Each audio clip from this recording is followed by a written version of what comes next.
সবাই মনে করে সেলস দিলেই প্রমোশন হয়ে যাবে। Sales is not the only criteria for get a promotion. স্টুডেন্টরা আছে যারা ছাত্র জীবনে কিন্তু পড়াশোনার বাইরে খুব একটা কিছু করে না, এই না করাটা কিন্তু তাদের ক্যারিয়ার জীবনে গিয়ে ভালো কিছু হয় না। 2002 একটা কোম্পানি শুরু করলো, 2006 মাত্র 4 ইয়ার্স নাম্বার 1। এটা কিভাবে সম্ভব? এটা কিছু না, জাস্ট ডেডিকেশন। আমি টেকনাফ থেকে তেঁতুলিয়া যত পরিচিত জায়গা ছিল, যতজন ছিলেন সবার সাথে আমি কমিউনিকেট করেছি।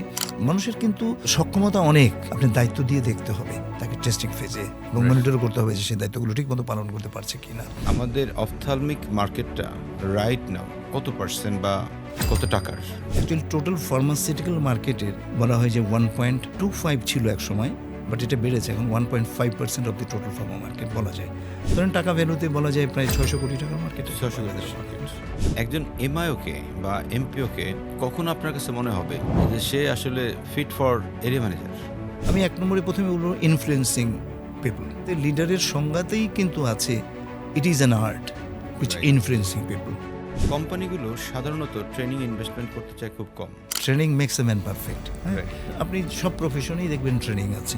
একটা নন পারফর্মারকে আমি পারফর্মার করালাম, এটা কিন্তু আমার ক্রেডিট।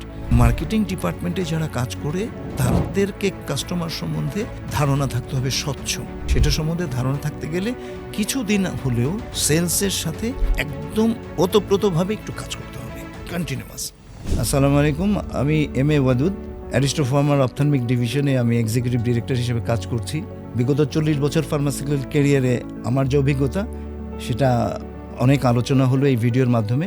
আপনারা এখান থেকে যদি কিছু উপকৃত হন আমি ধন্য হব। ওয়াদুদ স্যারের সাথেই থাকছি আমি, Yusuf Ifti, sales leadership trainer. স্যারও ফার্মাসিউটিক্যালসের মানুষ, আমিও ফার্মাসিউটিক্যালস থেকে উঠে আসা মানুষ। সো আমরা না অনেক ইনডেপথ কথা বলেছি, যেখানে একজন এমপিওর তার কী কী করা দরকার, ডিপো ইনচার্জের সাথে এমপিওর যে রিলেশনশিপ, এরিয়া ম্যানেজারের সাথে একজন পিএমডি এক্সিকিউটিভ রিলেশনশিপ, একজন এরিয়া ম্যানেজারের সাথে এমপিও, আবার রিজনাল ম্যানেজারের সাথে একজন এমপিও। সো এই টোটাল বিষয়গুলো নিয়ে আসলে অনেক কথা হয়েছে, আমাদের অনেক ছুটির বিষয় নিয়ে কথা হয়েছে। পুরো ভিডিওটা দেখলে আপনি অনেক সমৃদ্ধ হবেন। দেখার আমন্ত্রণ রইল।